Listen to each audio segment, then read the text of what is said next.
What's going on, everyone? My name is SiahZ. Today I'm going to bring you guys what I think is one of the most broken builds you can possibly play on the sniper class. This build absolutely puts ruthless difficulty on easy mode. We have infinite camo uptime and infinite ammo for our primary weapon, which allows us to do amazing burst damage, basically two-shotting elites, with having insane amount of damage for bosses as well once we go against them. And man, is this build a heck of a lot of fun to play. The first thing we're going to be talking about is weapon of choice. So we're going to go with the bolt sniper rifle over the energy rifle, and there is a major reason for this.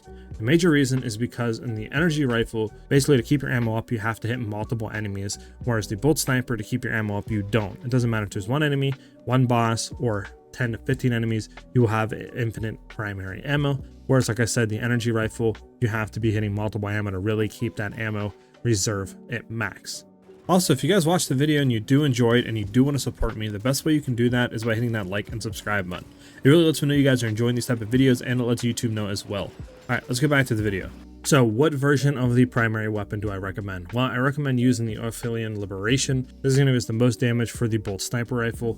Now, we don't care about running the other one because the mag size and reserve doesn't matter since we have infinite primary ammo, and losing some damage is not worth it. Now, the other one, again, we lose damage but gain more fire rate. In my opinion, it's not worth losing the damage just for a little bit more fire rate, so that's why I recommend running the Affiliate Liberation.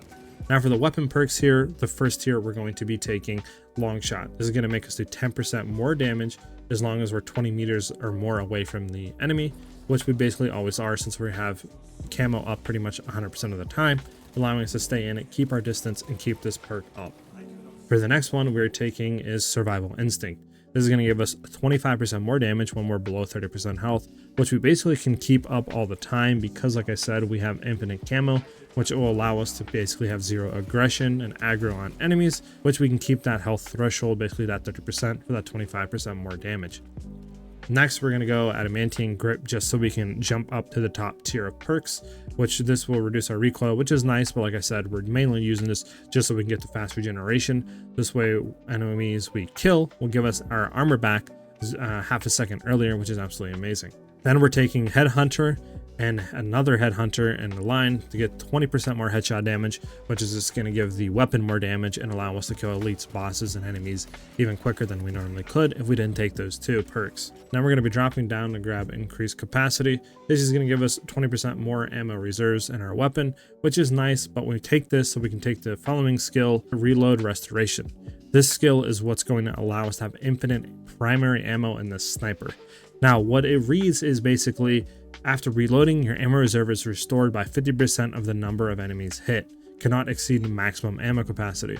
So normally you would think that this just takes effect on the sniper, but that is a lie. If we take this perk, we can use our secondary bolt pistol, and we can just simply unload a clip, reload our pistol, go back to our bolt sniper, and we will have maximum ammo reserves, which is absolutely amazing.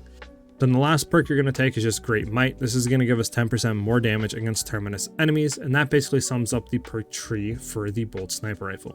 Now for our pistol, we're going to be taking the Affiliate Liberation Beta. This is going to give us the most damage out of any of the pistols, even if we are losing some max ammo capacity and reserves and stuff. This is going to give us the most damage out of any of them, and we don't care about accuracy either. So like I said, we don't really need to worry about the ammo because we're only going to be using this when our primary is out, just to shoot one clip at an enemy, and then we're going to go straight back to our primary to have infinite ammo. Now for the perk trait, we're going to go with Great Might. This is going to give us 10% more damage against terminus enemies. Then we're going to go Retaliation. Basically, when we do a perfectly timed dodge, we're going to deal 25% more damage for 5 seconds. Then we go Iron Grip. This is basically just going to reduce recoil, but we take this because we want to get to the next skill, Divine Might, which is going to give us 10% more damage. Then we take Extended Mag, which is going to give us 50% increase of our magazine size, just so we can go ahead and take Headhunter, which is 10% more headshot damage. Then we're going to be taking Elite Hunter. After we kill a Majorist level or higher enemy with a melee weapon, we get 50% more headshot damage, which is absolutely huge. And then for the last one, which I need to just level this weapon up, we would take Headhunter after it again for 10% more headshot damage. That basically sums up the primary and secondary. For our melee weapon, it really doesn't matter that much because we're not going a melee focused sniper build this time around. So we're going to be going with the Affiliate Liberation Beta. This is because it gives the most damage out of any of the combat knives, and that's the reason why I take it.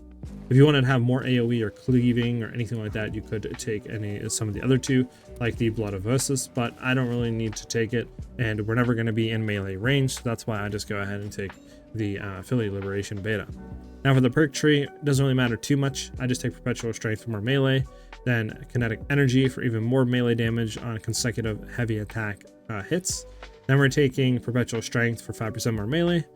We're taking shoulder bash because this turns our heavy attack into a shoulder bash AoE attack, which is nice if we have enemies grouped up or clustered. We can go ahead and kind of do this, and we can kind of almost infinitely stagger elites as well by using this.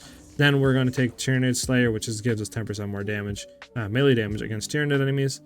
Then Kneeling Blow, which just makes our Will and Slash when we hit enemies, they'll do 30% less damage. So it's decent and useful to do this against bosses to reduce their damage they're doing to our party. Then we're going to go Extremist Slayer, and then finally we're going to go Kill Strike whenever you get that. I need to just level this weapon up, but the last perk you would go Kill Strike. That sums up our weapons. Now we're going to get into our perk tree. So for the first perk under the court, we're going to be taking Block Break.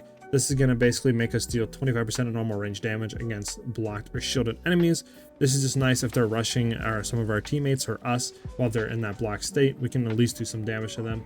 It's better than the other two perks that you can take in my opinion, because one of them is melee and the other one just revive quicker.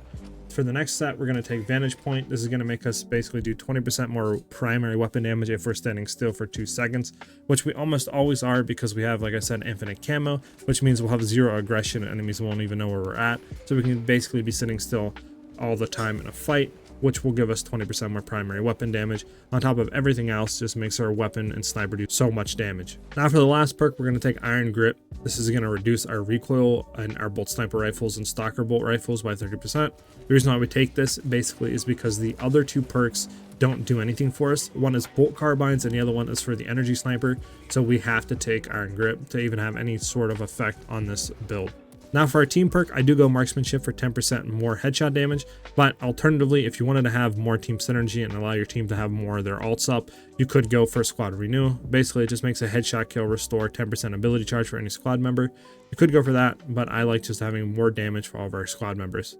Next, we get into the gear, and for the first one, we're taking Renewal because this gives us 5% of our Camo Clark's charge back when we do a headshot kill. This is a major play in allowing us to basically have infinite camo uptime, and that's why we take this one and not any of the other ones, because the other ones just don't really do anything, and having infinite camo uptime is way better than any of the other class perks here in this first set can offer us. For the second gear perk, we're taking Targeting Shot. This is basically going to make our first range attack that breaks Camo Cloak deal 75% more damage, which is amazing since we're basically going to be constantly going in to camo. We're constantly going to be basically getting this perk to proc, which allows us, like I said, to 2-shot those tanky elites, to headshot enemies, to do amazing damage against bosses, and so on. And this is way better than any of the other perks because one of them is melee, which we're never going to do, so we can just throw that out the window. And the other one basically is just when you revive a squad member, you and them will be cloaked for 5 seconds. I'd rather just have 75% more damage, every time we go in camo cloak rather than having a camo for 5 seconds when we revive our teammates. For the last gear perk, we're taking Lingering Concealment. This is another major play in having infinite camo uptime. This basically allows our camo to be up 2 seconds after we break it, which basically is almost like a 3-second camo regardless of even if we go into it and immediately fire after we go into it. And having that 2 seconds of extra camo to where we don't have any aggression, no aggro and all that is absolutely amazing because it basically allows us to go into camo, kill 1 to 2 enemies, and go right back into camo like a second after we go out of it, which is absolutely amazing, which allows us to basically have infinite camo uptime. And it's just better than any of the other 2 perks can offer us. For the signature and the last perk that we're taking for our class, we are taking Emergency Override. This basically makes us go into Camo Cloak without spending a charge when we take lethal damage for 5 seconds, and it has a 180-second cooldown. This is basically a get out of the jail free card. If we ever take, a hit that's going to kill us, this will proc, we'll be fine. We can fight another day, go pop a Medi-Stim, do whatever we have to do, reposition.